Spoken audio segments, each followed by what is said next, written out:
Good morning, everyone. Let's begin with Accounting Standard 2.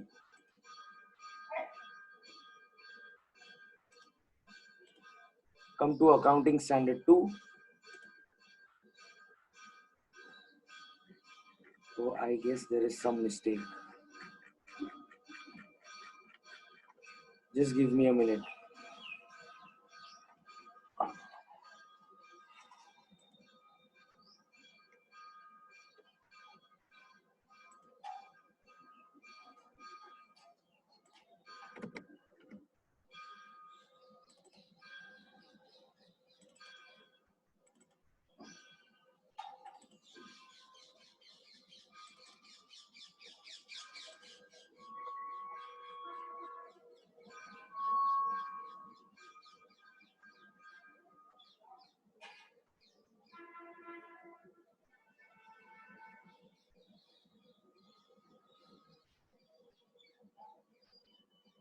Okay, how many of you have never attended Accounting Standard 2? Quickly put it on your chat box. How many of you have never attended Accounting Standard 2? Please put it on your chat box so that I understand.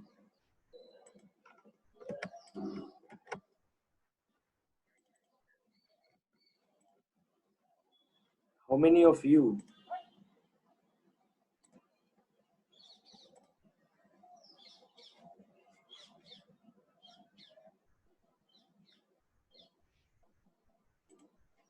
How many of you have not attended Accounting Standard 2?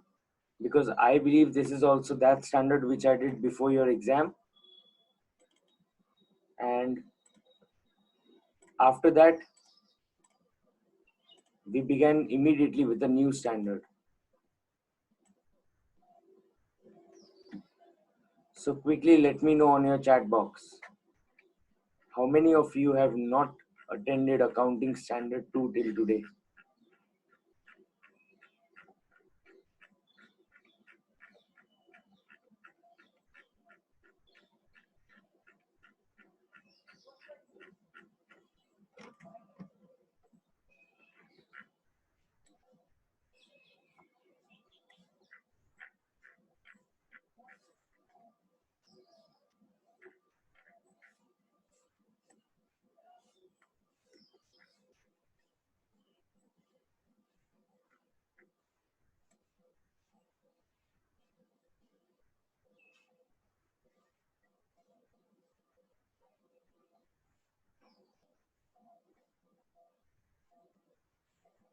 Okay, so what I suggest is let us begin with Accounting Standard 2. For those who have not attended, we will cover up everything. For those who have attended, I recommend you can also again revise the entire standard because it's been a long time that we have done this standard. So I recommend you all that you can also attend this, that you should in fact attend this standard and try and see how do I solve all the questions. It will be a good revision for you, as said this is a very important standard. So I recommend you attend this accounting standard.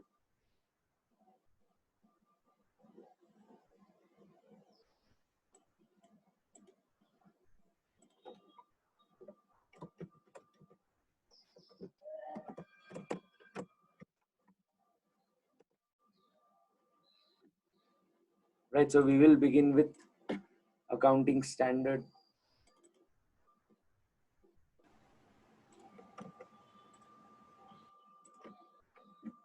We will begin with accounting standard 2.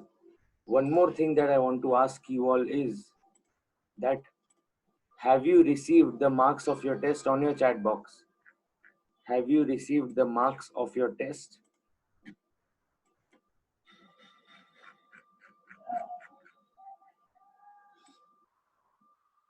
The test that we had taken in the class. Not in the class, of course. Okay, you all have received your marks, right? Okay, great. So now, can someone write on the chat box and tell me which AS were covered in that test?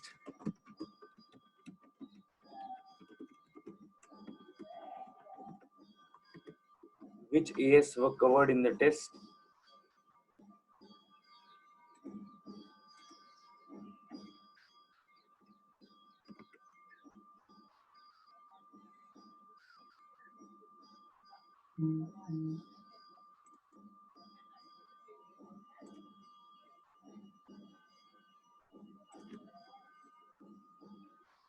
Which accounting standards did we cover in the test?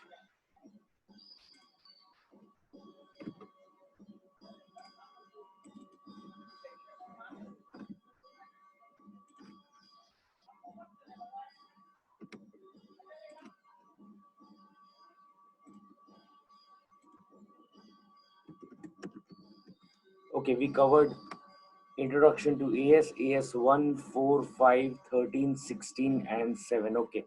So now apart from this, if I look at the other standards that we have done, which are the standards that were not covered in the test? Let's find that.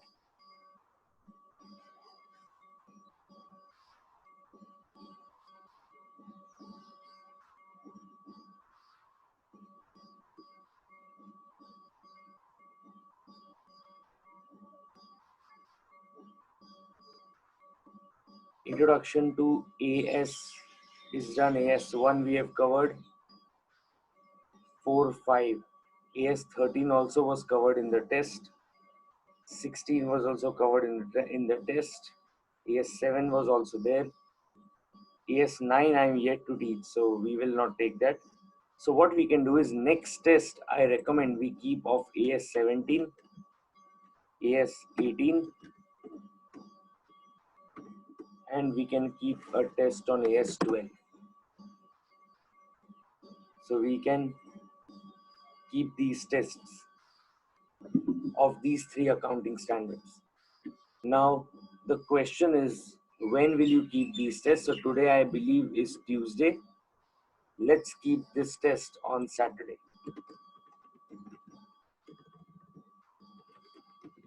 So you have this test on Saturday of AS 12, AS 17, and AS 18. Right, so I request you all to be prepared. You will have a test on 12, 17, and 18. If you finish off this test, then I believe whatever we have covered in the class, for everything we have taken the test. Then we will focus on the next standards that we are doing. Suppose AS 2 we are doing right now, then we'll focus on the test of that particular accounting standard. Right, so I hope this is clear. Today is Tuesday. Coming Saturday, you have a test of accounting standard 12, 17, and 18. Are you getting it? Okay, fine. If this is clear, let's proceed with accounting standard 2, and let's try and understand the entire accounting standard. And one of the most important and interesting standards that you will study is accounting standard 2, valuation of inventory. Right, so now if you understand inventory is one thing that affects, it directly affects two things. One, it affects the profitability. Why does it affect profitability? Because it is recorded in the trading account. Second, same inventory affects the financial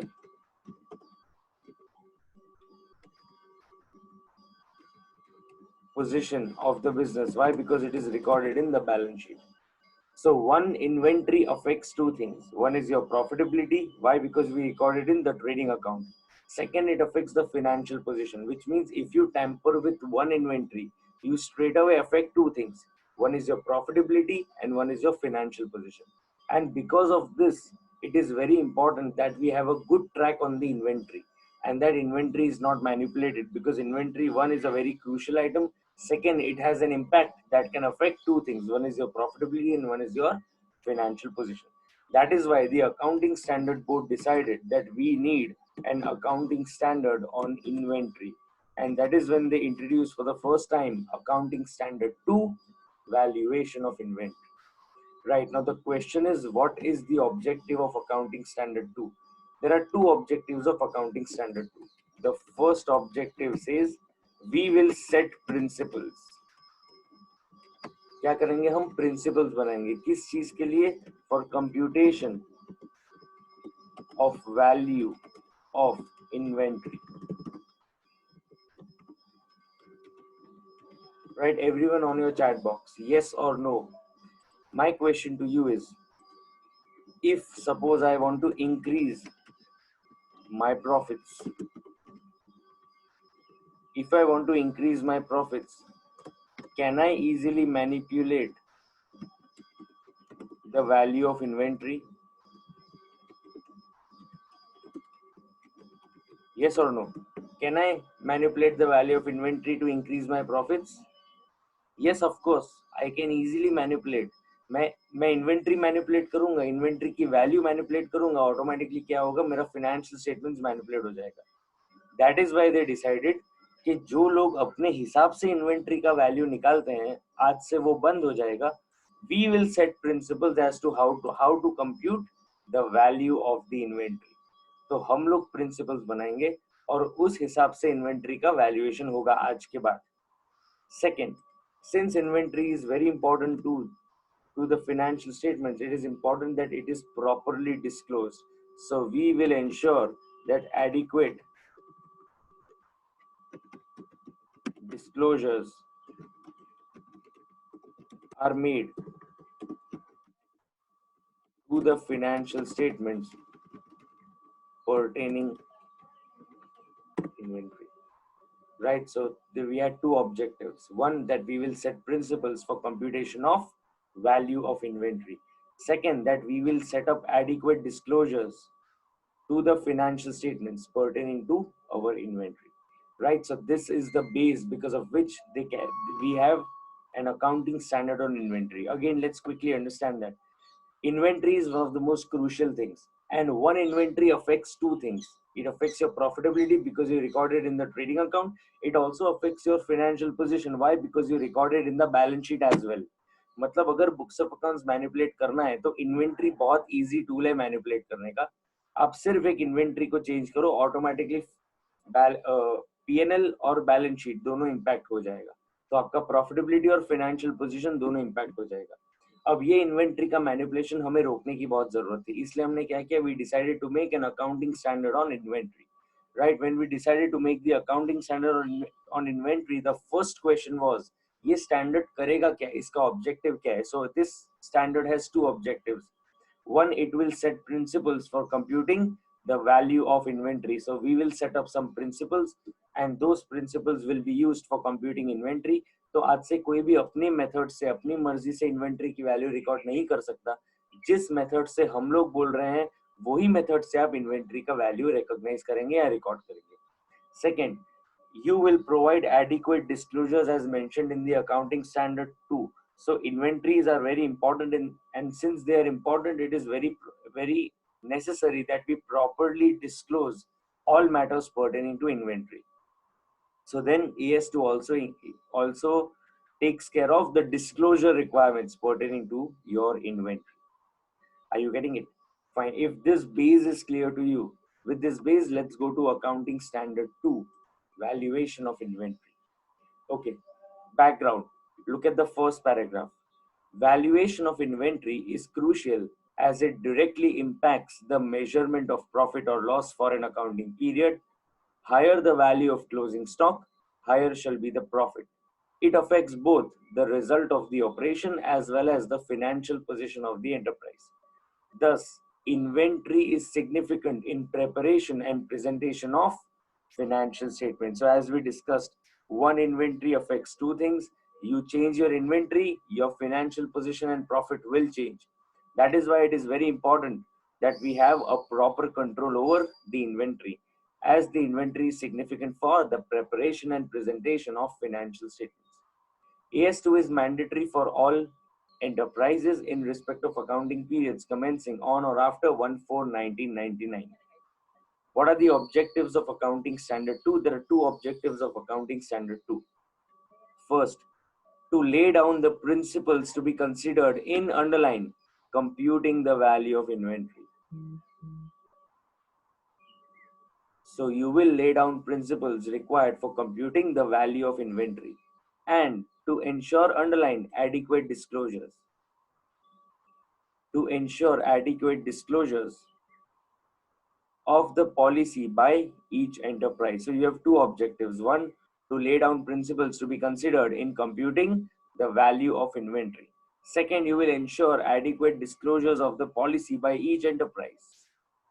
Right, so this is the basic. What have we done till now? The background, that inventory is very crucial. One inventory can affect two things. An inventory is significant in preparation and presentation of financial statements. Therefore, we all need an accounting standard on inventory. There are two objectives of this accounting standard. One is to lay down principles for computing the value of inventory and to ensure adequate disclosures of the policy by each enterprise. Right after that, come to the next one, which says AS2 does not apply to. Mark this, very important. AS2 does not apply to. Mark this, very important, last day revision question. And let us also make notes for that.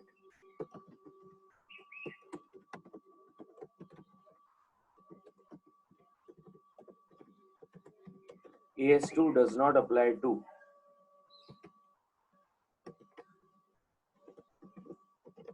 To whom does AS2 apply and to whom it will not apply? Now see, they have followed a negative list. Now please understand what is a negative list.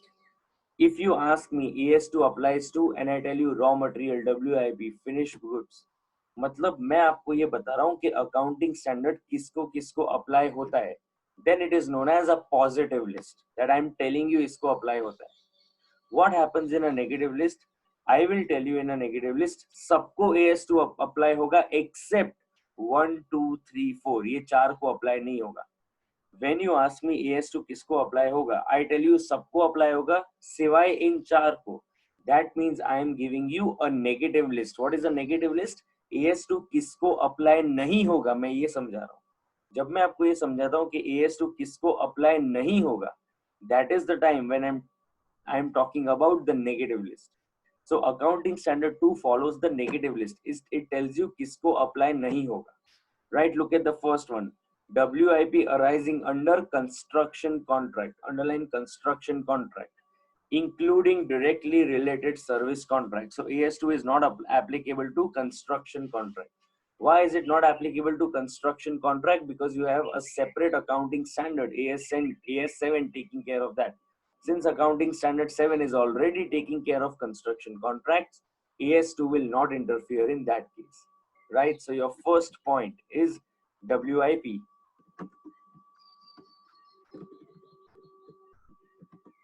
WIP arising under construction contracts, including directly related service contracts. Right, so AS2 is not applicable to WIP arising under construction contracts. Why is it not applicable to WIP arising under construction contracts? It is not applicable to them because AS7 is already covering construction contracts, and we have learned on day one that if one accounting standard is covering one aspect, then no other accounting standard can interfere in that case. So no other accounting standard will interfere, and AS2 will not be applicable to WIP arising under construction contracts. Come to the next one. WIP arising in the ordinary course of business of service provider. So WIP arising in the ordinary course of business of service providers. Right, so right now we are in the month of April, and in the month of March, on 31st March, I had already taught you 7 accounting standards and 13 AS were pending. My simple question to you is, can PSP Educate India say that 7 accounting standards are done, 13 are yet to be done, so 13 accounting standards are my WIP? Yes or no? Can we say that? Technically, do you think we can say that? Can I tell everyone कि मुझे 20 accounting standard पढ़ाना है, 7 मैंने पढ़ा है, 13 पढ़ाने बाकी है, या accounting standard 2 अभी चल रहा है, तो accounting standard 2 मेरा WIP है जो मैंने आधा ही पढ़ा है? Can I say that? No. Whenever you talk about service providers, a service provider will never have WIP. A service provider will never have WIP, right? Because the service provider will never have WIP, accounting standard 2 does not apply to WIP arising in the ordinary course of business of service providers. So if you have a service provider, then WIP in the course of service providers is not covered by accounting standard 2. Are you getting it? Okay, come to the third one. It says shares, debentures, and other financial instruments held as stock in trade. So that's your third accounting standard. So that's your third exclusion. It says shares, debentures, and financial instruments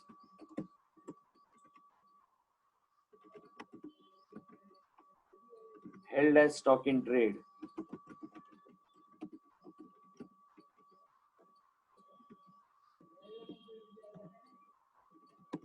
Right, so shares, debentures, and financial instruments are covered by another accounting standard. Since they are already covered by some other accounting standard, again accounting standard 2 will not interfere in that case. Right, so till now we have seen that AS2 does not apply to one, WIP arising in under construction contracts, including directly related service contracts. WIP arising in the course of or in the ordinary course of business of service providers, shares, debentures, and financial instruments that are held as stock in trade. And finally, come to the fourth one. It says and fourth, dhyan dena. Before I go to the fourth, please understand one case that I am discussing with you. Point number 4 was not there earlier. It was later on added as a limited revision in the accounting standard. Please पहले concept समझना हुआ क्या, automatically ये part आपको समझ में आ जाएगा. दो टाइप के वेंडर्स अकाउंटिंग स्टैंडर्ड के बाद अकाउंटिंग स्टैंडर्ड बोर्ड के पास गए, मैंगो सेलर्स या mango farmers and mine owners. ध्यान देना, कौन कौन गया, मैंगो फार्मर्स और mango sellers and mine owners. अब प्लीज समझना हुआ क्या. एक माइन ओनर वहां पे गया, उसने ऐसा कहा अकाउंटिंग स्टैंडर्ड बोर्ड को कि सर हम माइन का काम करते हैं और जहां पे भी हमको लगता है ना कि यहाँ मिनरल्स है या नेचुरल रिसोर्सेज है, हम we try and dig that place and we remove minerals from the earth. ये हमारा काम है. ऐसा किसने बोला, माइन ओनर्स ने जाके अकाउंटिंग स्टैंडर्ड बोर्ड को ऐसा समझाया कि सर हम माइन ओनर्स हैं, हम क्या करते हैं, we have mines, we dig minerals out. उसके अलावा भी मान लो कहीं हमको पता चलता है कि यहाँ पे अच्छे मिनरल्स है, तो हम सारी परमिशन वगैरह लेके we dig that place and we extract minerals from that place. The accounting standard board said, good, but why are you telling all this to us? They said, sir, we want you to understand our business. In our business, what happens, the moment we come to know that there are minerals and we put our machinery over there,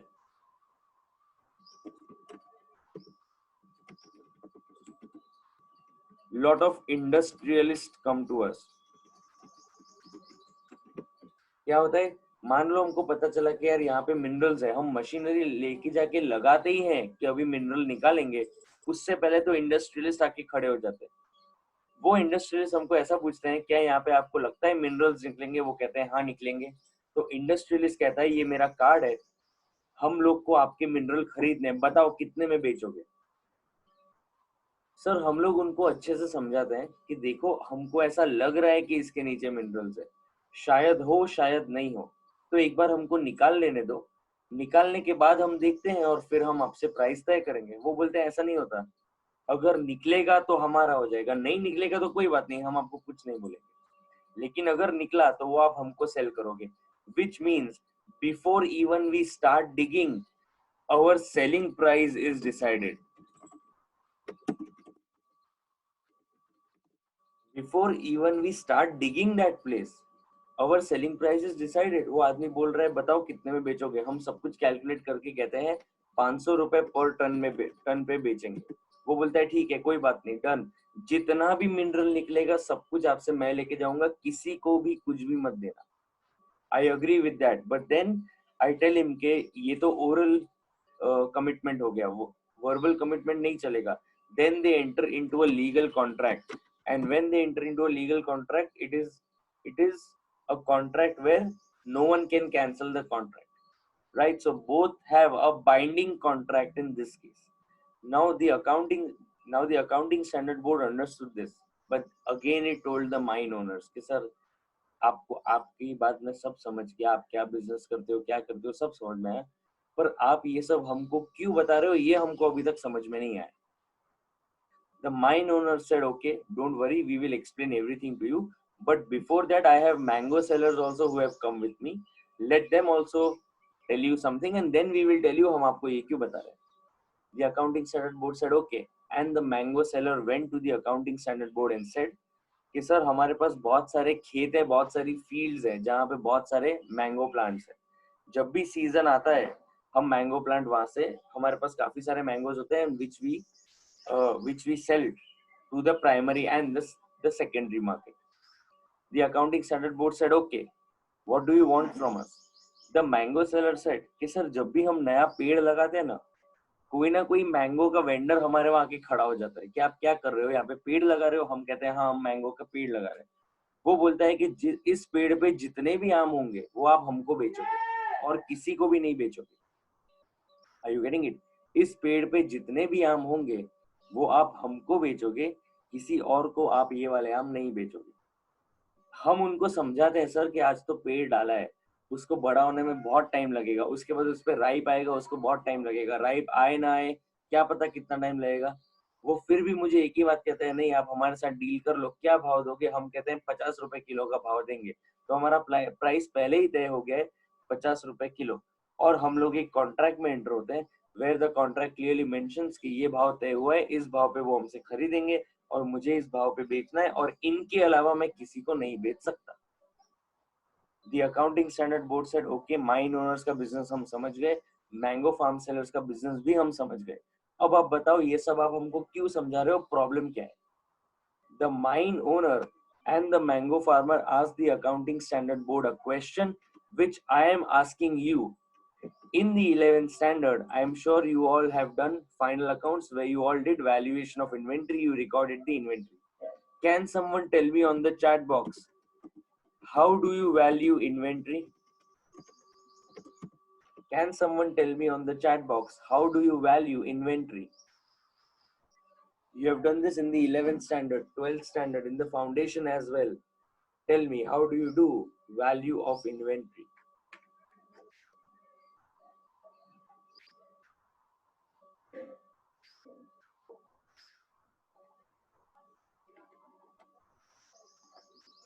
Okay. Of course, you take cost or NRV, whichever is lower. So you are given the cost, you are given the NRV, and then from those two you select whichever is lower. Okay. फिर से ध्यान देना इधर. The mango owners and the mine owner, the mango sellers and the mine owners told the accounting standard board कि sir आप मुझे एक बात बताओ, इन्वेंट्री का वैल्यूएशन कैसे किया जाता है. तो उन्होंने ऐसा बोला कि इन्वेंट्री का वैल्यूएशन कैसे होता है, कॉस्ट और NRV, whichever is lower. Now, please understand what these two people said. The mine owners and the mango sellers told the accounting standard board that sir, you have a valuation norm which says, sorry, cost or NRV, whichever is lower. लेकिन हमारा inventory बने उससे पहले ही हमारा selling price तय हो गया है. We have already been informed that we will purchase. We know who is going to purchase. We have entered into a legal binding contract, which is enforceable at law. We have decided the selling price, and we both have to adhere and stick to that selling price. We cannot manipulate. We cannot change that selling price. That is why I am requesting you that since my selling price, since my NRV is already decided, please do not apply this rule to us. क्योंकि हम लोग cost calculate करके भी क्या कर लेंगे, हमको तो आज ही पता है कुछ भी कर लो हमारी इन्वेंट्री इस सेलिंग प्राइस पे बिकने वाली है. इस सेलिंग प्राइस पे इसकी बिकेगी 500 रुपीज पर टन, इसकी बिकेगी 50 रुपीज पर केजी। जब पहले दिन से ही हमको पता है कि हमारी सेलिंग प्राइस क्या है, किस रेट पे हमको हमारा प्रोडक्ट बेचना है, और वो तय हो गया है और उसका कॉन्ट्रैक्ट भी बन गया है, तो क्यों आप हमसे मेहनत करवा रहे हो कि पहले कॉस्ट निकालो, फिर एनआरवी निकालो, and then you select whichever is lower. It is very good and it is suggested that you straight away allow us to take the NRV, which is nothing but my estimated selling price. Are you understanding? The accounting standard board said, okay, give us a couple of days. We would like to think about it and then I will come on it. So then the accounting standard board thought about it and finally they introduced this provision which says producers inventory of livestock, agriculture, forest products, and mineral oils, ores and gases to the extent they are measured at NRV. ध्यान देना, कौन से product? Producers inventory of livestock, agriculture, forest products, mineral oil, ores and gases. कौन से वाले mineral oils, ores and gases, forest products, agriculture, livestock, कौन से? To the extent they are measured at NRV. ये वाले देखो, it is measured at NRV, this is measured at NRV. To the extent they are measured at NRV. Next point देखो, why are they measured at NRV? In accordance with the well-established practices in those industries. Sir आप हमको छोड़ो, आप कोई भी mine owner के पास जाओ, आप कोई भी एग्रीकल्चरिस्ट के पास जाओ जो ये प्रोडक्ट्स बेचते हैं, वो सिर्फ हमारे साथ ये प्रॉब्लम नहीं है, सबके साथ ये प्रॉब्लम है। सब लोगों का एनआरवी पहले से तय हो जाता है, तो आप हम सबसे डबल मेहनत क्यों करवा रहे हो? Why should we unnecessarily calculate cost or NRV and then take whichever is lower? You please directly allow us to take the NRV, because in our industry this is the best practice, this is the manner, this is the method in which it is done. So this is the best practice in our industry, and please allow us to calculate inventory as per this method only.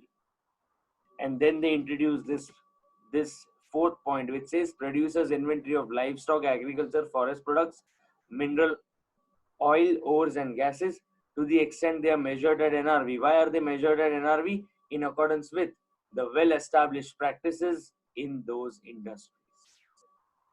Right? Are you absolutely clear with this concept? Quickly, everyone on your chat box, each one of you, I want you to tell me, are you clear with this? Because this is very important and this is fundamental. So are you clear with this? Everyone, Akshay, Aman, Anjali, Aksa, Bhavin, Dipesh, Dhara, Digesh.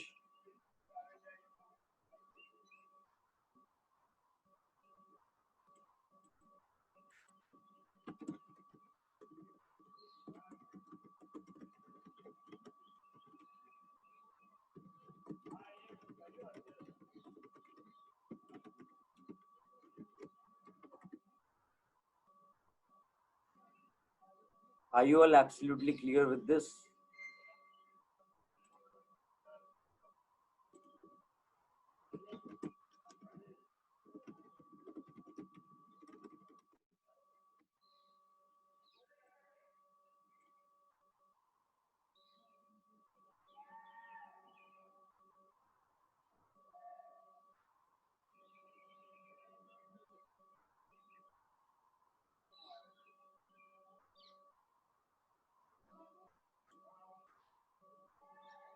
Quickly on your chat box, are you all clear with this?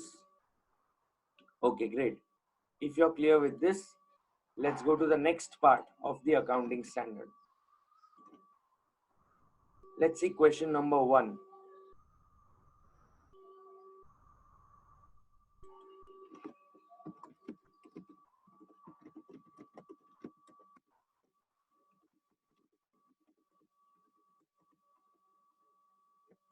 Okay, come to question number 1. Now question number 1, everyone please explain to me on the chat box. I'm reading the question, you will answer on the chat box. ध्यान देना, question ठीक से पढ़ना. A company is collecting gum kriya from plants of the forest. During the year 2012-13, it collected 1 lakh kgs of gum kriya from the forest and sold 60,000 kgs for rupees 12 crores. The other direct expenses were 7 crores for the financial year 2012-13. The accountant of the company suggests to follow AS2 for valuation of closing stock of 40,000 kgs of gum क्रिया. तो हमारा हमने कितना खरीदा था? 1 lakh kgs गम क्रिया खरीदा था, जो क्या है, एक फॉरेस्ट प्रोडक्ट है. उसमें से हमने हमारा क्लोजिंग स्टॉक कितना बचा है? 40,000. देखो क्या दिया हुआ है, the accountant of the company suggest to follow AS2 for valuation of closing stock of 40,000 kgs of gum kriya, as he feels it is mandatory to follow AS2. Everyone on your chat box, tell me, is it mandatory to follow AS2 in this case? Yes or no? Quickly on your chat box, is it mandatory to follow AS2 in this case?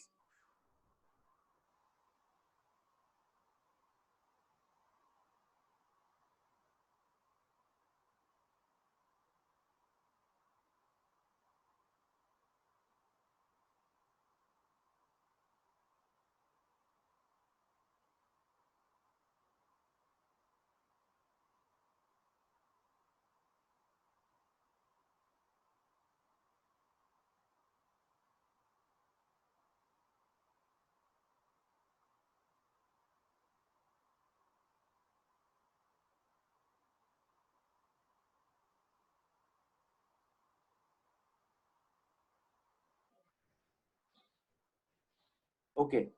Of course, since this is a forest product, AS2 specifically excludes it. So AS2 is not applicable to this question. Look at the solution. As per accounting standard 2, valuation of inventory. Inventories of forest products are specifically excluded. Hence, the contention of the accountant that it is mandatory to follow accounting standard 2 is not correct. So very important point. It is not correct that AS2 will be applicable over here. AS2 will not apply to this particular type of inventory. Are you getting it? Okay, come to practice question 2. Again, we follow the same method. You will tell me whether AS2 is applicable over here or not. Right, come to question number 2. It says X Consultancy Limited is a management consultant giving consultancy in the field of restricting, re-engineering, amalgamation, and valuation. So accounting standard 2 is, this company, X Consultancy Limited, is giving consultancy in the field of restricting, re-engineering, amalgamation, and valuation. The company has got consultancy contract worth rupees 10 lakhs from Y Limited. X Consultancy Limited commences the work on 1st March 2010 and expects that the work will take 4 months. Underline, the work will take 4 months. अब आप मुझे बताइए, अगर आप काम मार्च में शुरू करते हो तो 4 महीने बाद ये काम कब खत्म होगा? On your chat box, when will this work finish? If it begins on 1st March and goes on for 4 months, it will finish when? 30th June. Okay. 1st March और 30th June के बीच में कोई important date आती है? On your chat box.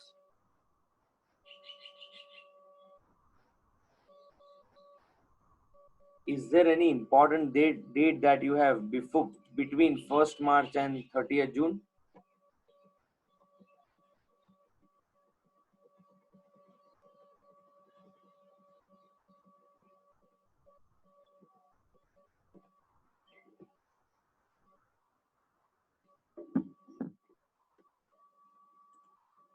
Yes, you have 31st March. Okay, very good. आगे देखो.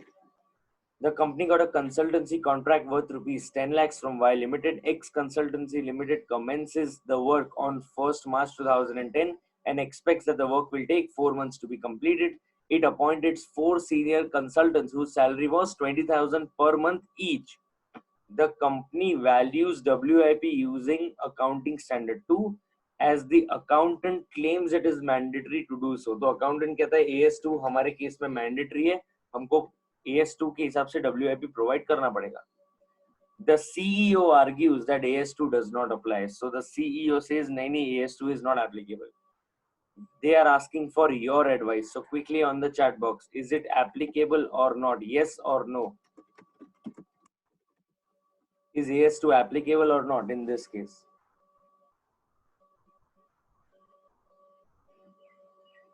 Of course, AS2 is not applicable because AS2 specifically excludes WIP in the ordinary course of service providers. So again, AS2 is not applicable over here. Okay, let's see what they have given. As per AS2, valuation of inventory, valuation of WIP arising from service contract is specifically excluded. The contention of the CFO that it does not apply is correct. So the contention of the CFO that AS2 is not applicable is absolutely correct. So AS2 will not apply in this case, as it is specifically excluded from the provisions of Accounting Standard 2. Right, are you getting it? This brings you to the end of the basic part of Accounting Standard. Let's quickly revise whatever we have done and then we proceed to the next part. It says, as per Accounting Standard 2, valuation of inventory. Valuation of inventories, it says inventory is very crucial to financial statements. One, inventory affects two things, profitability and financial position. And that is why it is very important that we have a proper accounting standard on inventory. And that is why AS2 was introduced, a valuation of inventory. What are the objectives of Accounting Standard 2? There are two objectives. One, it lays down the principle for computing the value of inventory. Second, it provides adequate disclosures of the policy. So adequate disclosures can be made to the financial statements. Those policies are set up by Accounting Standard 2. AS2 applies to everyone except for WIP arising under construction contracts and related service contracts. It applies to WIP in the ordinary course of service providers, shares, debentures, and other financial instruments held as stock in trade, produces inventory of livestock, agriculture, forest products, mineral oils, ores, and gases to the extent they are measured at NRV. Why are they measured at NRV? As per the best practices in those industries. Right, and then we did two questions where it is clearly mentioned that AS2 will not be applicable to these things. Right? Okay. I hope you all are clear with this.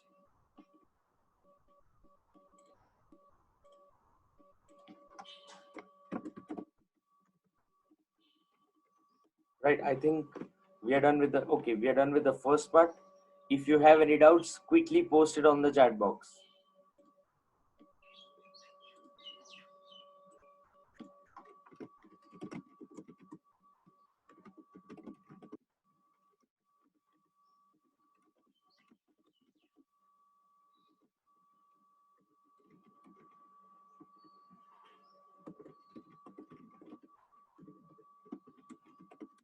Quickly, if you have any doubts, please post it on the chat box.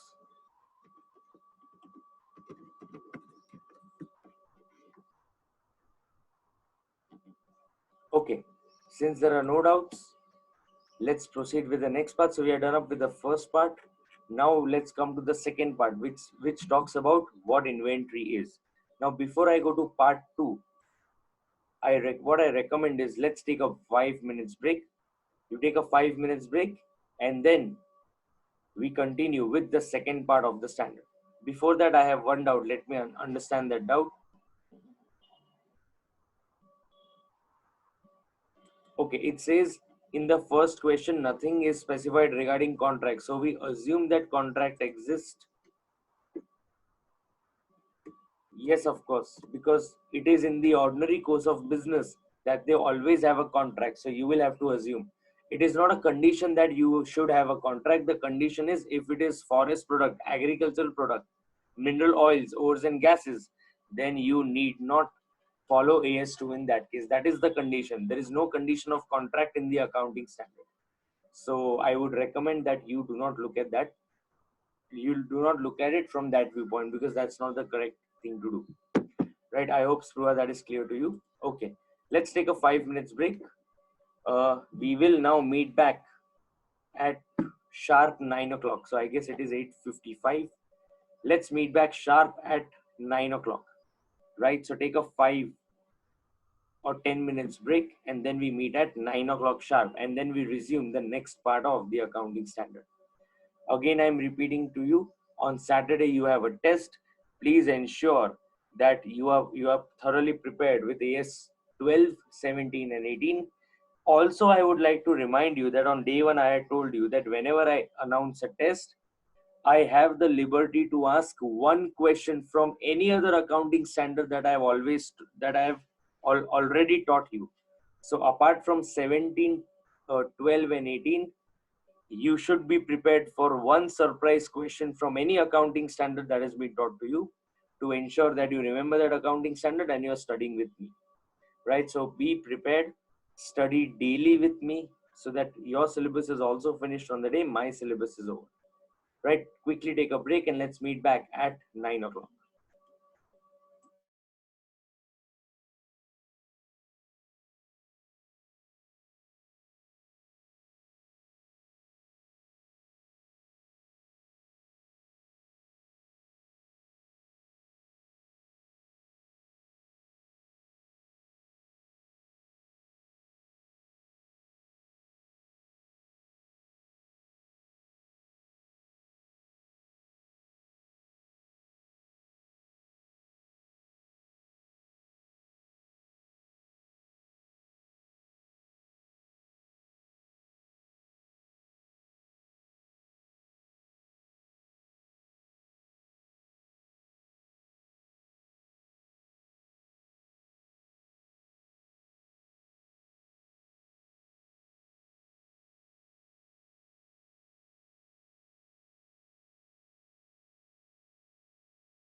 Okay, let's continue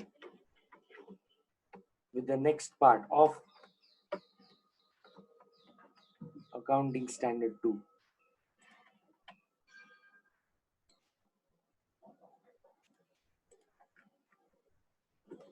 What is the meaning of inventory? Okay, everyone, very important point. What is the meaning of inventory? Now, everyone on your chat box, where do you, on which side do you record inventory? In the balance sheet?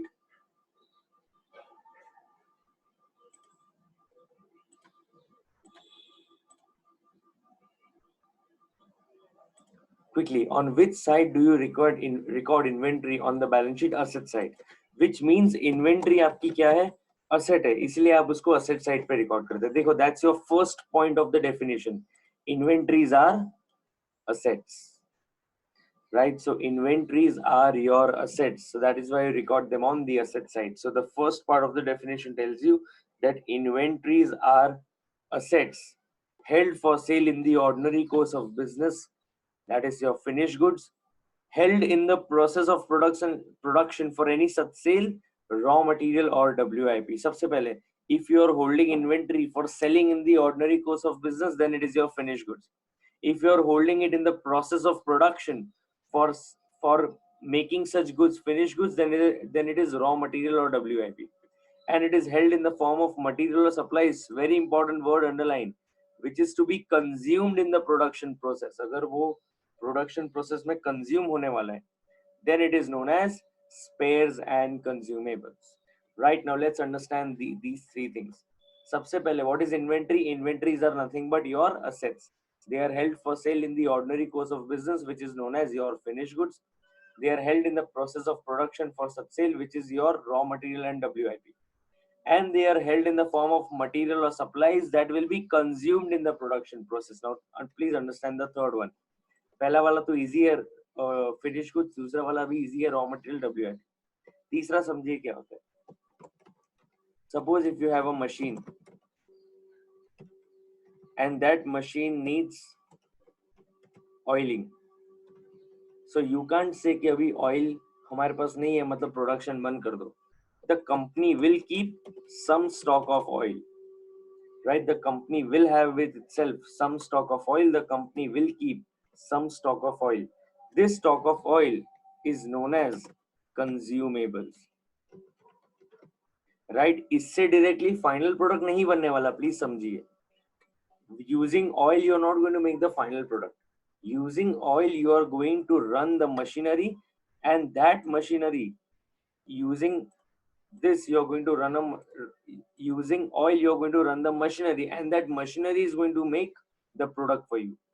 Which means, again, please understand, your machine which needs oiling and you keep some stock of oil, that stock of oil is known as your consumable. इससे final product तो नहीं बनेगा, पर ये final product बनाने के process में क्या होने वाला है? कंज्यूम होने वाला है. Are you getting it? This oil is going to get consumed in the process of making the final product. Are you getting it? Okay. Next, again, let's take the same example. If you have a machine, that machine has some kind of a screw or some kind of a bolt. Now, sometimes you will need, it may so happen that while the machine is functioning, a screw or a bolt breaks. Then because of that one small screw, you cannot stop production. You will keep such screw and bolts with you. You will keep such screw and bolts with you as a part of your stock. Now, this screw and bolt are known as your spares. Again, these screws and bolts will not make the final product. They will be consumed or used in the process of making the final product. Are you getting it? These will not end up in the final product, but these will be consumed in the process of making the final product. Are you getting it? Okay. See what they've given. It again, I'm reading for you. What is inventory? Inventories are assets which are held for sale in the ordinary course of business, that is finished goods. They are held in the process of production for such sale, that is raw material and WIP, and they are held in the form of material or supplies to be consumed in the production process, that is your spares and consumables. Are you getting it? Okay. And then they introduced the next concept. Please understand, very important. They said that if there is a particular spares and consumables which can be used only for one asset, which means they cannot be used for any other asset. Again, I'm repeating, spares and consumables, if they can be used only for one asset, they cannot be used for any other asset, then we will treat it with the asset, that is as per accounting standard 10. Second point, if there are spares and consumables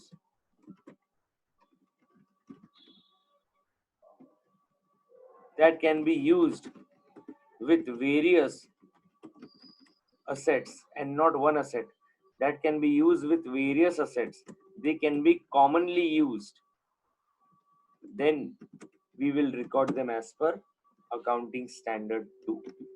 Right, again, let's take a simple example. Everyone on your chat box, please reply to me if you understand this. Right, suppose if I have an iPhone, ध्यान देना, मेरे पास क्या है, iPhone है, मेरे पास iPhone है और iPhone का चार्जर है। एक दिन मैं डिसाइड करता हूँ कि आज से आईफोन यूज करना बंद, मैं आईफोन बंद करके रख देता हूँ। आज से मैं आईफोन या एप्पल का कोई प्रोडक्ट नहीं यूज करूंगा, मैं आईफोन बंद करके एक कबर्ड में पैक करके रख देता हूँ, मेरे कोई काम का नहीं है क्योंकि मुझे आईफोन यूज करना ही नहीं है या एप्पल का कोई भी प्रोडक्ट यूज ही नहीं करना। In that situation, everyone on your chat box, is the charger going to be useful to me?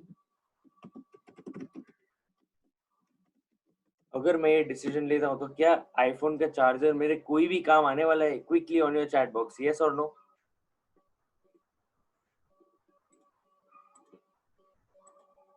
Of course not. Okay, point number 2, ध्यान देना। If I have a normal phone, I have an Android phone. I decide that from today I don't want to use the Android phone. Now tell me, is the Android phone charger going to be useful to me? Yes or no? Yes. Android phone charger can be used to you for charging your e-batteries, your e-cigarettes, can be used for portable speakers, then it can be used for power banks, which means one iPhone charger can be used specifically with that phone's phone only. However, one Android phone का charger does have multiple uses, which means iPhone का charger अगर होगा तो उसको हम कहाँ record करेंगे? asset के साथ रिकॉर्ड करेंगे AS10 में। लेकिन Android का चार्जर होगा जिसका मल्टीपल यूज होने वाला है, उसको हम कहाँ पे यूज रिकॉर्ड करेंगे? अकाउंटिंग स्टैंडर्ड 2 में रिकॉर्ड करेंगे। क्यों? क्योंकि it can be used commonly for more than one asset. Now understand the logic of doing this. The logic of doing this is कि अगर मेरे पास एक स्पेयर और या कंज्यूमेबल है, if I have a spare and a consumable, and this spare and consumable can be used only in connection with one particular asset. Pay attention. There is a spare and consumable which can be used only in with one particular asset. मतलब वो asset बिकेगा तो हमको वो spare consumable, जिस दिन वो asset हम use करना बंद कर देंगे, हमको spare consumable भी कोई काम का नहीं आएगा, हमको वो भी use करना बंद कर देना पड़ेगा। The day we stop using that asset, this spare consumable's life is also over, क्योंकि वो तो उसी के साथ use होता है और कहीं तो use हो नहीं सकता। क्योंकि the life of the spare and consumable is directly dependent on the life of the asset, they have suggested कि इस type का spare and consumable should be treated as per accounting standard 10. Are you understanding? Again, I am repeating for you. A spare and consumable which is used only in connection with one asset, will be taken with that asset. Why will it be taken with that asset? क्योंकि हम logically ऐसा सोचते हैं कि इस spare और consumable की जो life है वो directly asset की life से related है। जिस दिन asset की life खत्म होगी, spare consumable की life भी खत्म हो जाएगी। That is why it is suggested to record the spare and consumable specific to one asset along with that particular asset. Are you getting it? Are you absolutely clear with this? Yes or no? Quickly on your chat box. Are you clear with this?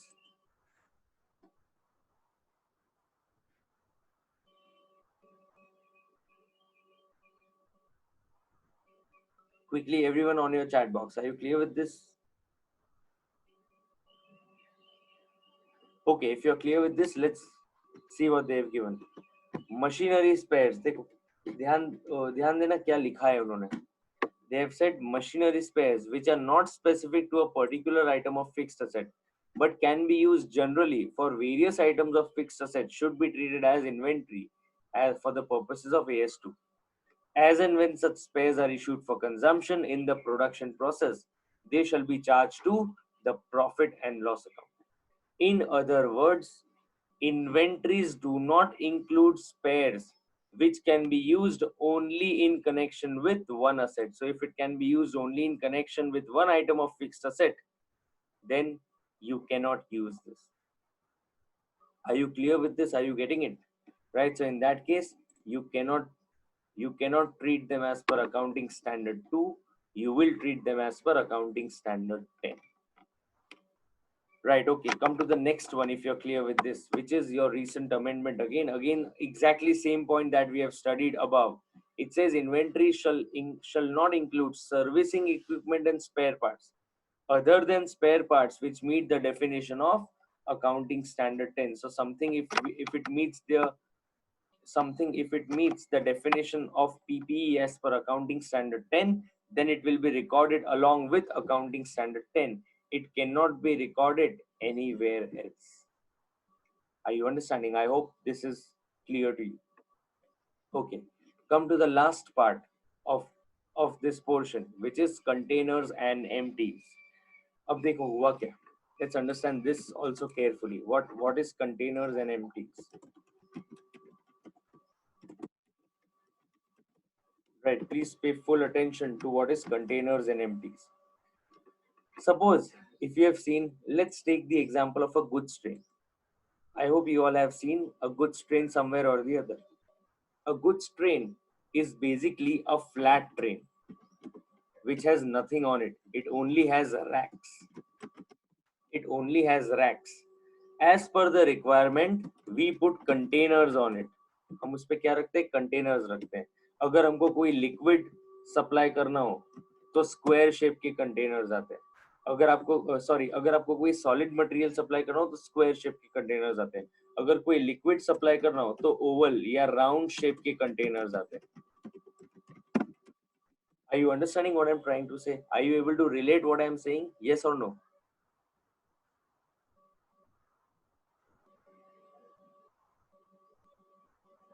Are you able to understand what I'm saying?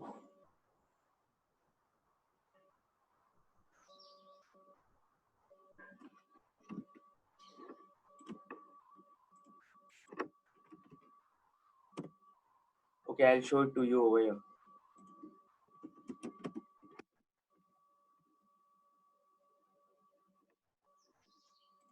Okay, if you see a goods train, basically a goods train will always have this portion that you can see. This is known as a container, right? This thing that you can see, the rectangular shape is known as a container, right? This is known as the container which is put on the goods train. Basically, a goods train does not look like this. A goods train only has these wheels and a rack. ये उसके ऊपर रखा जाता है. That I'll show you one more.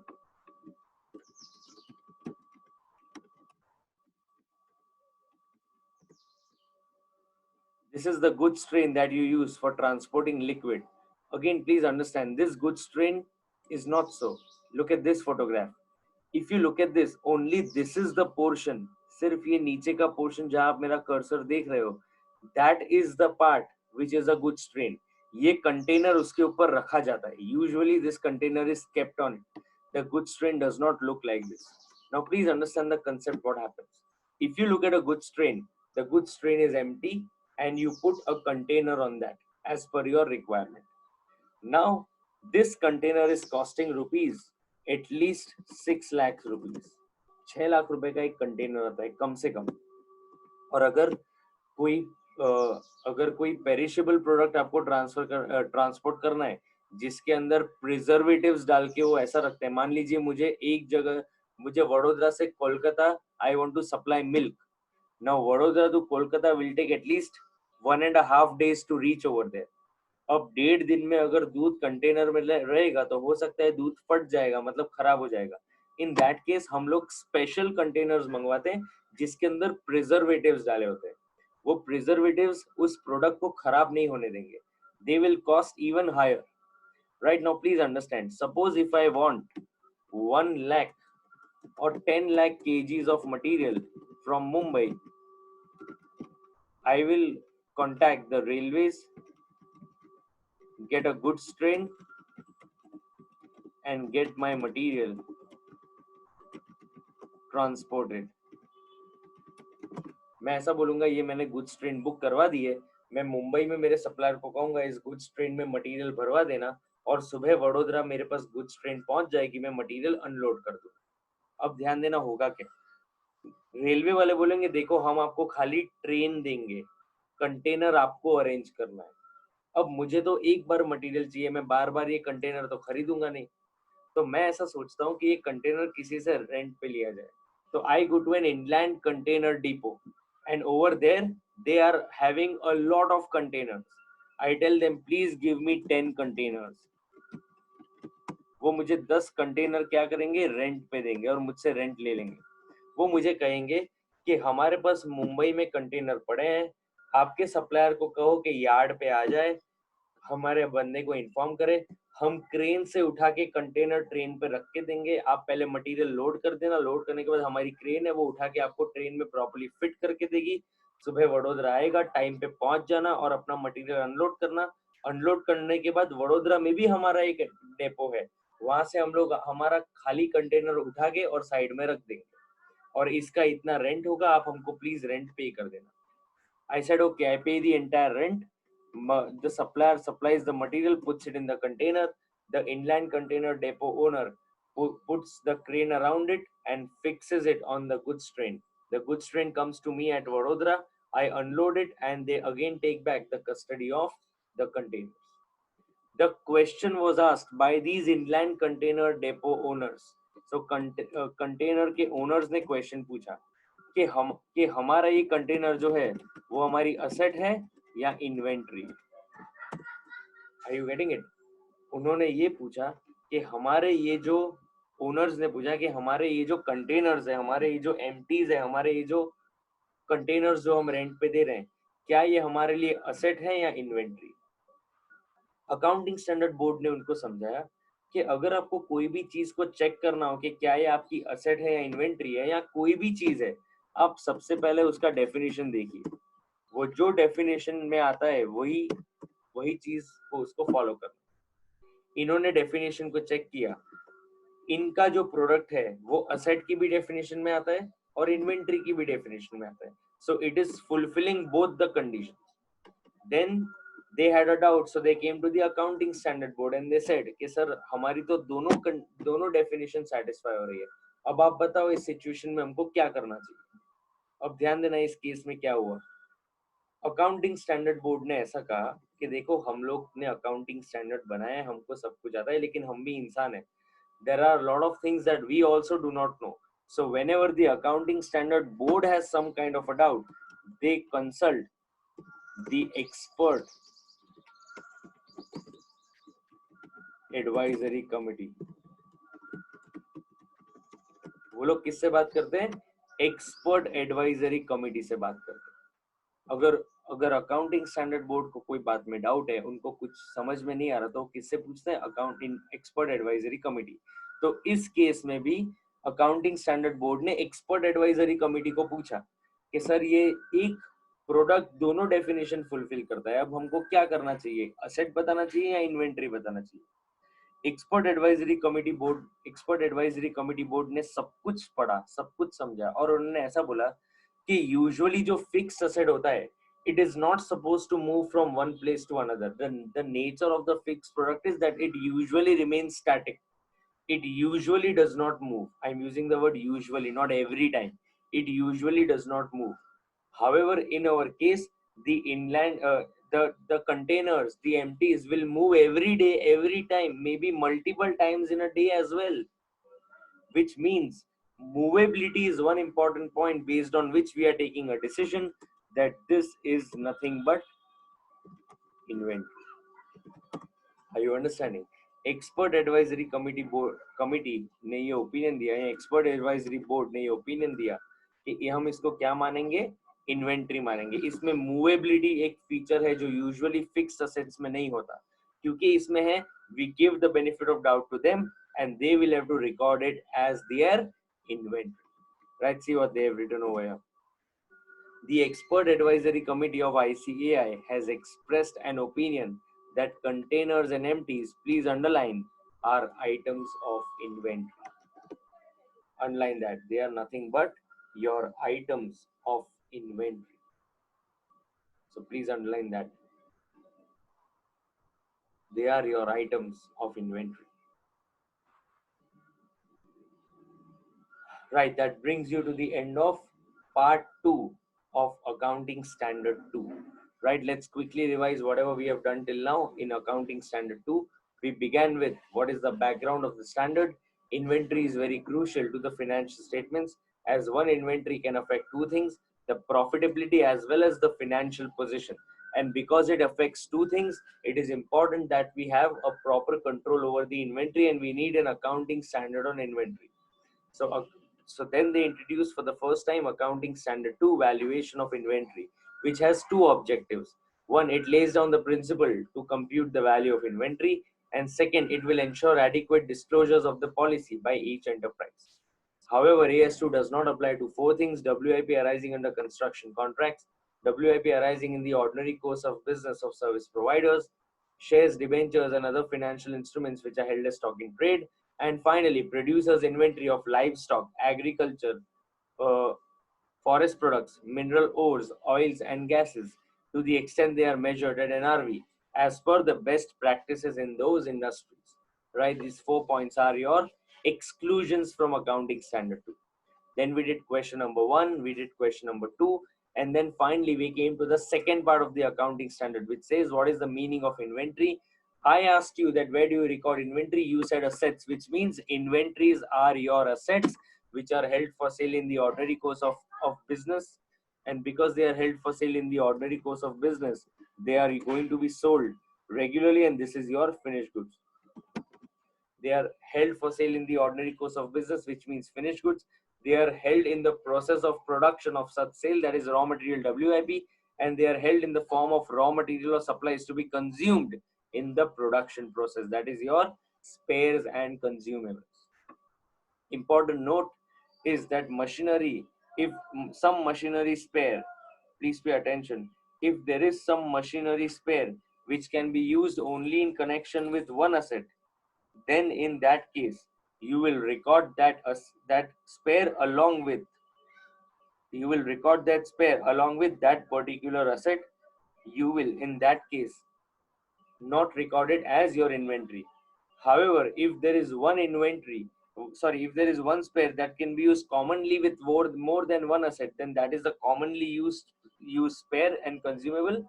Such commonly used spare and consumable can be recorded, such commonly used spare and consumable can be recorded as your inventory. So again I'm repeating, machinery and spares, if they are specific to one asset, AS10.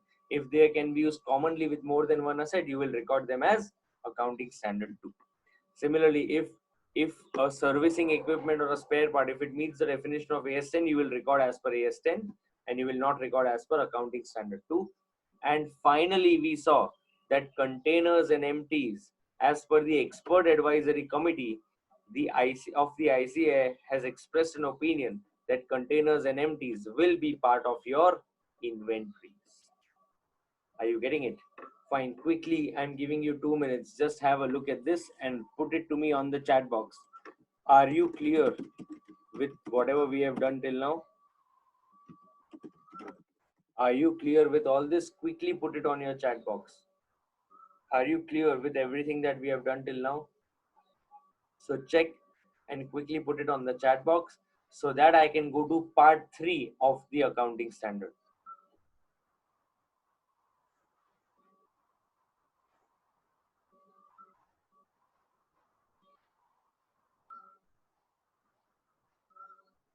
Quickly look at the entire accounting standard. If you have any doubts, Please ask me.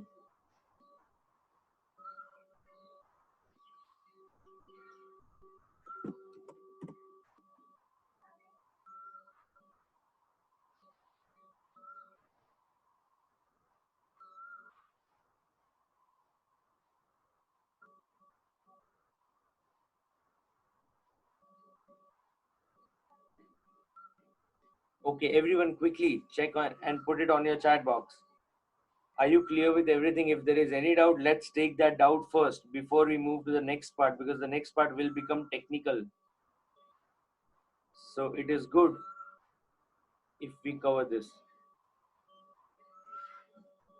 So containers and empties are used in supplying the material on a regular basis. So that is why they will also form part of your inventory. They are held for sale in the ordinary course of provision of services. So you are giving a right to use to someone to use the containers and empties on a daily basis. So that is why you have some containers, you offer them on rent on a daily basis. So which means they are available for providing services on a daily basis, and that is why containers and empties will form part of your inventory.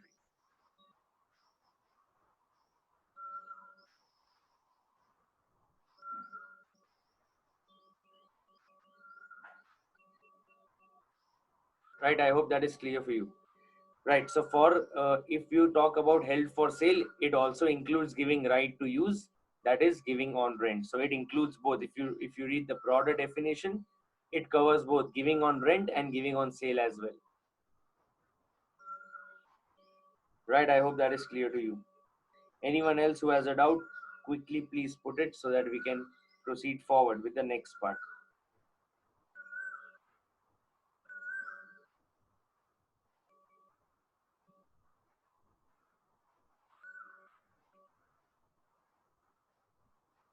Okay, I have one doubt in question number one. 40,000 kgs goods.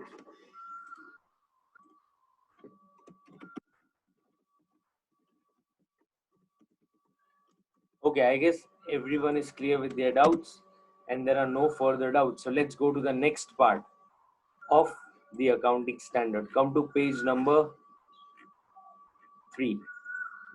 Let's solve this. Come to page number 3.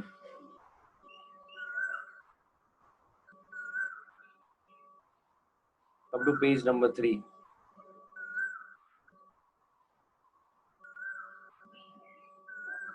Okay. Measurement of inventory और valuation norm. अब ये आप 11th standard से पढ़ते आ रहे हो. अब देखो एक एक कंसेप्ट उसका हम पढ़ेंगे.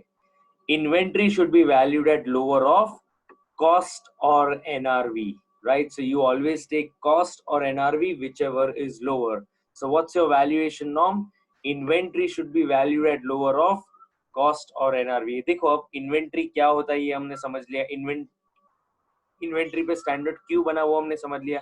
इन्वेंट्री में क्या इंक्लूड होगा क्या नहीं होगा वो हमने समझ लिया. अब we come to the valuation norm which says cost or NRV whichever is lower. This norm is based on the view that no asset should be carried at a value in excess of the value realizable by its use or sale. So Sprua, you can see that it's not only sale, it is by use or sale both. Right, so you'll have to understand the holistic approach. You cannot only say sale, it is by use or sale both. Right, okay. Let's take one example to understand this. Suppose if I purchase a raw material, sorry, if I purchase a product at 10 rupees, I know that I can sell it. I know I can sell it at 20 rupees.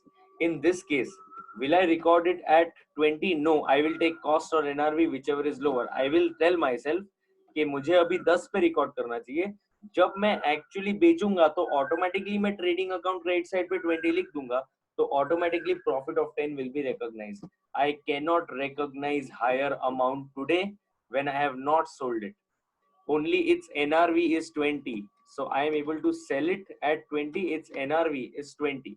But I will always take cost or NRV, whichever is lower, because we follow the prudence concept, which does not allow us to anticipate the gains. Right? I hope you all are clear with this. AS2 will follow the prudence concept. It will not allow you to anticipate the gains, इसलिए वो बोल रहे हैं 10 रुपए की आपकी cost है, भले आपको 20 रुपए आगे जाके मिलने वाले हो, जब बेचेंगे तब देखा जाएगा, जब बेचोगे तब हम रिकॉर्ड करेंगे। आज बेचा है आपने, बिल्कुल नहीं बेचा है, क्योंकि आज आपने नहीं बेचा है, we can not allow you to record it at 20 rupees. You will have to continue to record it at 10 rupees only. Are you getting it? Right? I hope this is absolutely clear to you. Okay. After this, come to the next one. Let's take another example. In example number 2, say for example, your cost is 10, but your NRV is 8 rupees. Your cost is 10, your NRV is 8. Tell me, cost or NRV, you will again pick up whichever is lower. This time you will argue in this way कि 10 रुपए में हमारा cost है, लेकिन जब भी बिकेगा आगे तो 8 रुपए में बिकेगा। अगर 8 रुपए में बिकेगा तो 2 रुपए का हमको लॉस होगा। As per the accounting stand, as per the prudence concept, provide for all the expenses losses today itself. Because you have to provide for all the expenses losses today, you will record it at lower of cost or NRV. Are you understanding this? Yes or no? Very important. Why do you take cost or NRV whichever is lower? Because of this concept. आप उनको बोलो कि जब बिकेगा तब profit recognise करेंगे, आज बिका है नहीं, आज नहीं बिका है, तो अननेसेसरीली प्रॉफिट रिकॉग्नाइज करने की जरूरत नहीं है। You follow the prudence concept and record it at your cost. However, cost or NRV, if the NRV is low, in that case you are allowed to record at the lower value. You will argue in this way कि जब भी बेचेंगे हमको loss होगा। As per the prudence concept, provide for all the losses and expenses today, so we will record the loss of 2 rupees today. Are you getting it? Are you all absolutely clear with this? If you have any doubts, please post it. If not, I'll go to the next part. Quickly on your chat box, are you clear with this? पता चल रहा है जो मैं बोल रहा हूँ? Are you clear with this?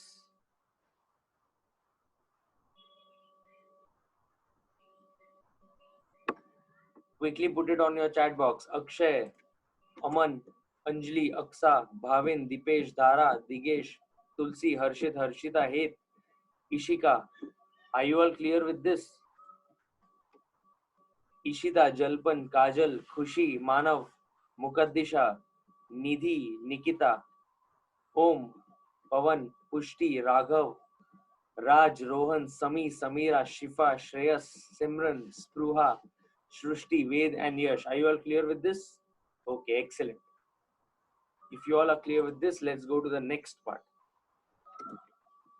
Now this standard tells you how to calculate the cost. अब देखो आने वाले पार्ट में हम ये सीखेंगे सबसे पहले कॉस्ट कैसे कैलकुलेट किया जाता है, फिर एनआरवी कैसे कैलकुलेट किया जाता है, फिर हम कॉस्ट और एनआरवी खुद कैलकुलेट करेंगे and then we will select whichever is lower, right? So we will first pick up cost, then we will pick up NRV.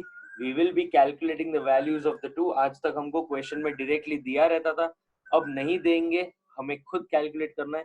So we will first calculate cost, then we will calculate NRV, and then we will pick up whichever is low, right? For that, let's try and understand what will cost include. So very important point, cost includes the following. So the cost will include cost of purchase, which is your purchase price. So आपने कितने में खरीदा है वो सबसे पहले आपको include करना पड़ेगा. Second, duties and taxes non refundable. अब देखो अगर आपने GST पढ़ा है तो आपको पता चलेगा there is something known as ITC, input tax credit. जिसका आपको input tax credit मिल रहा है मतलब वो आपका refundable tax and duty है. जिसका input tax credit आपको नहीं मिल रहा है वो क्या है, आपका non refundable tax and duty. So because input tax credit over here is not refundable, मतलब it is not reimbursable. ITC is not available. So which means ये आपका खर्चा है, आपको इसका reimbursement नहीं मिल रहा, और क्योंकि reimbursement नहीं मिल रहा, this will be included in the cost of purchase, right? So you will include purchase price, you will include duties and taxes. Third, you will include freight. Very important point, ध्यान देना. Freight means, see, please understand the basic definition that you studied in the 11th standard. It says any expense required to bring the inventory to its present location and condition will be added to the cost of inventory. मान लो आप कोई stationery shop पे जाते हो, आप उनको कहते हो कि मुझे नवनीत की फुल स्केप नोटबुक चाहिए, वो आपको कहते हैं फुल स्केप नोटबुक तो है लेकिन हम यहाँ पे नहीं रखते, जाओ उसकी फैक्ट्री है पादरा में, वहां से जाके ले आओ। Will you go? You will never go. You will think in this way कि जो मटेरियल आपके शॉप पे मिल रहा है मैं वो खरीदने आया हूँ, मैं यहाँ से पादरा मटेरियल लेने नहीं जाऊंगा। Which means in order to make it sellable, you need that product to be transported from the factory to your shop. Which means any expenditure required to bring that product to its present location and condition, that is my shop, will be included in the cost of purchase. That is why they have included freight in the cost of purchase. Are you getting it? Any expenditure required to bring the inventory to its present location and condition. मेरा showroom, मेरा stationery shop is my present location and condition. वहां तक लाने के लिए जो भी खर्चा होगा वो कॉस्ट में ऐड होगा। क्यों? क्योंकि वो डायरेक्टली एट्रीब्यूटेबल कॉस्ट है। Are you understanding? वो क्या है? डायरेक्टली एट्रीब्यूटेबल कॉस्ट है। Are you getting it? Okay, look at the next one.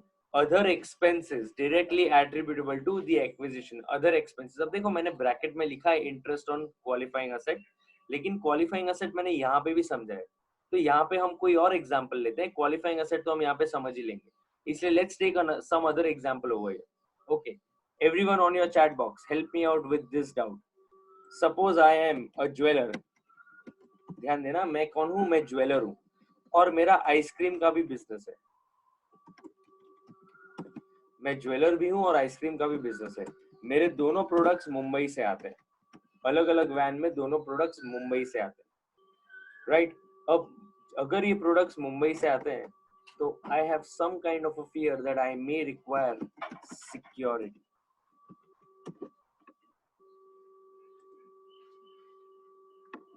In this case, I may require security. Now, my question is on your chat box. My question is, for which product should I provide security? Of these two, for which product should I provide security? To my jewelry business or to my ice cream business?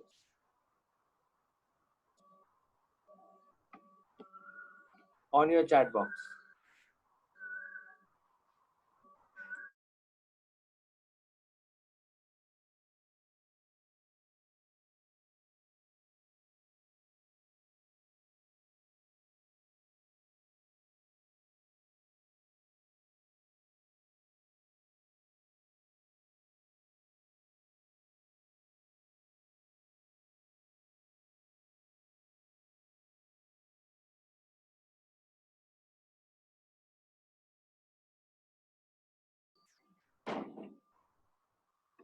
Everyone agrees you will require it for your jewelry business. So please understand, I do not want to provide security. Please understand my concern. मुझे security provide करना बिल्कुल अच्छा नहीं लगता और मैं करना भी नहीं चाहता, बट मेरी मजबूरी है। The nature of the product is such, the nature of the product is such that I need security. मुझे बिल्कुल पसंद नहीं है सिक्योरिटी प्रोवाइड करना। मुझे बिल्कुल नहीं अच्छा लगता कि सिक्योरिटी गार्ड मुंबई से यहाँ तक आए, लेकिन मेरी मजबूरी है। मेरा nature of the product is such कि शायद हमारा प्रोडक्ट बीच में कहीं पे उसको प्रॉब्लम हो सकता है, शायद रॉबरी हो सकती है, इसलिए मुझे सिक्योरिटी के लिए सिक्योरिटी गार्ड रखना पड़ रहा है। For the security of the product, for bringing the product safely to my present location and condition, I need this security guard, which means again I do not like it but I need it. This is a directly attributable expense. This is what it is, a directly attributable expenditure, right? This directly attributable expenditure will be added to the cost of inventory. Are you getting it? This will be added to the cost of my inventory. Are you getting it? Let's take one more example. मान लीजिए मैंने 1 करोड़ का material Mumbai से मंगवाया है और मुंबई वालों ने ट्रक में लोड किया है। मैंने मेरे मुंबई के सप्लायर को फोन किया। मेरा केस ध्यान से सुनना, आपको पूरा कंसेप्ट पता चल जाएगा। मैंने मुंबई के सप्लायर को फोन किया कि सर 1 करोड़ का मटेरियल है, जब तक मेरी फैक्ट्री में नहीं आएगा आपकी जिम्मेदारी है। The other person said no, sorry.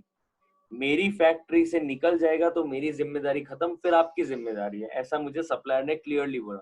और उसने मुझे ऐसा बोला, अगर मानते हो तो ठीक है, नहीं मानते हो तो मत खरीदो हमसे, हम मटेरियल उतार देते। मैंने बोला ऐसा मत करो। फिर मैंने ट्रांसपोर्टर को फोन किया और मैंने ट्रांसपोर्टर को ऐसा कहा कि सर फैक्ट्री वालों की जिम्मेदारी फैक्ट्री गेट से आपका ट्रक निकलेगा वहां खत्म हो जाएगी, और मेरी जिम्मेदारी तो मेरे हाथ में तभी आएगी जब आपका ट्रक हमारी फैक्ट्री में आएगा। तो इन ट्रांजिट रास्ते में अगर कुछ भी हुआ तो आपकी जिम्मेदारी। ट्रांसपोर्टर ने भी बोल दिया no.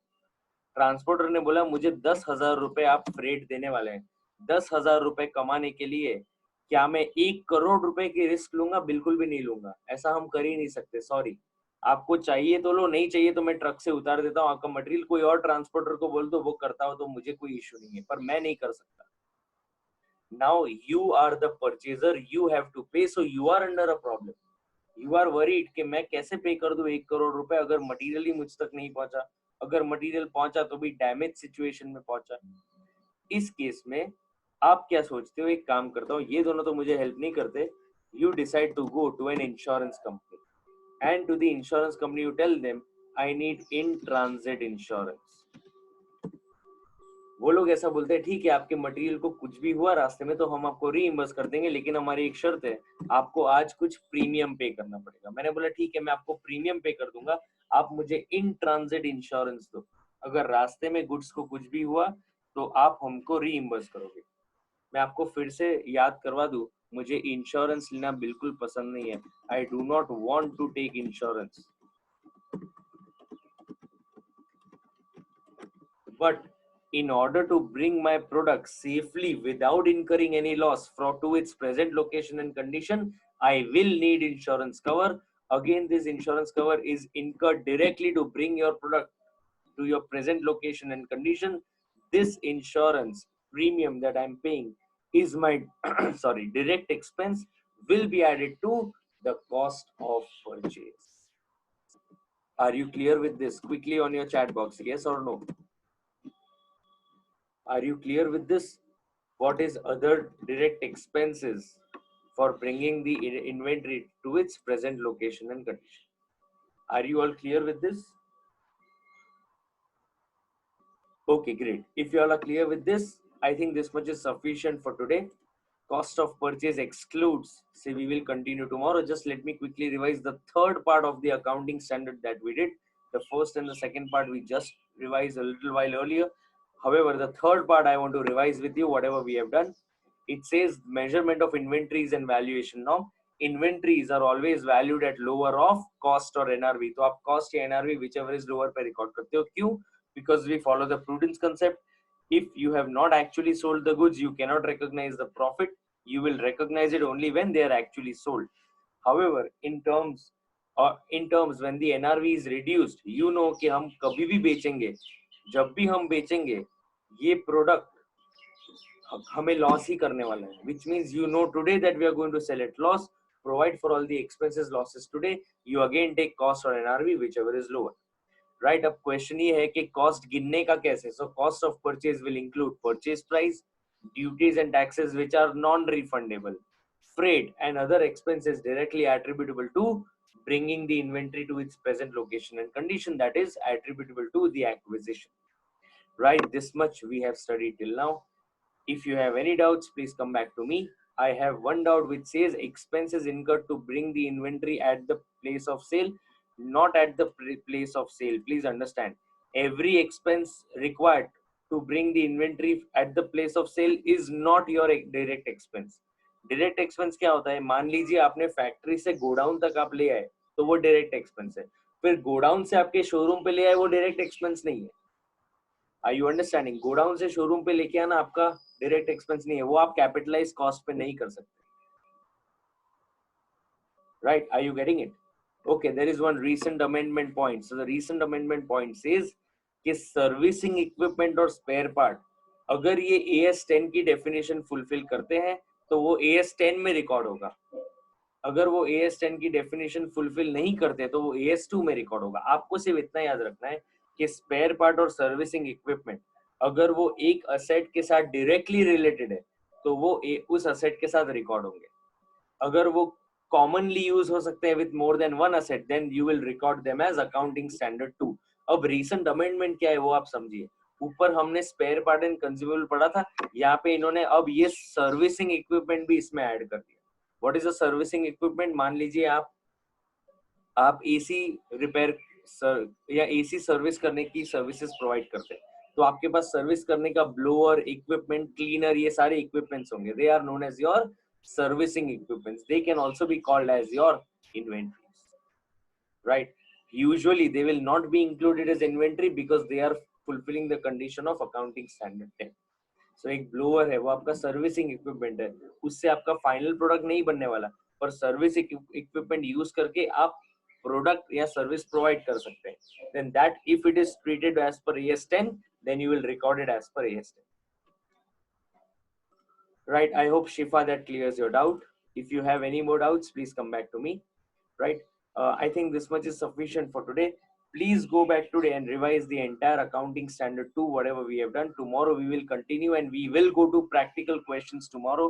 So please ensure that you are thoroughly clear with these concepts so that you can understand the practical questions tomorrow.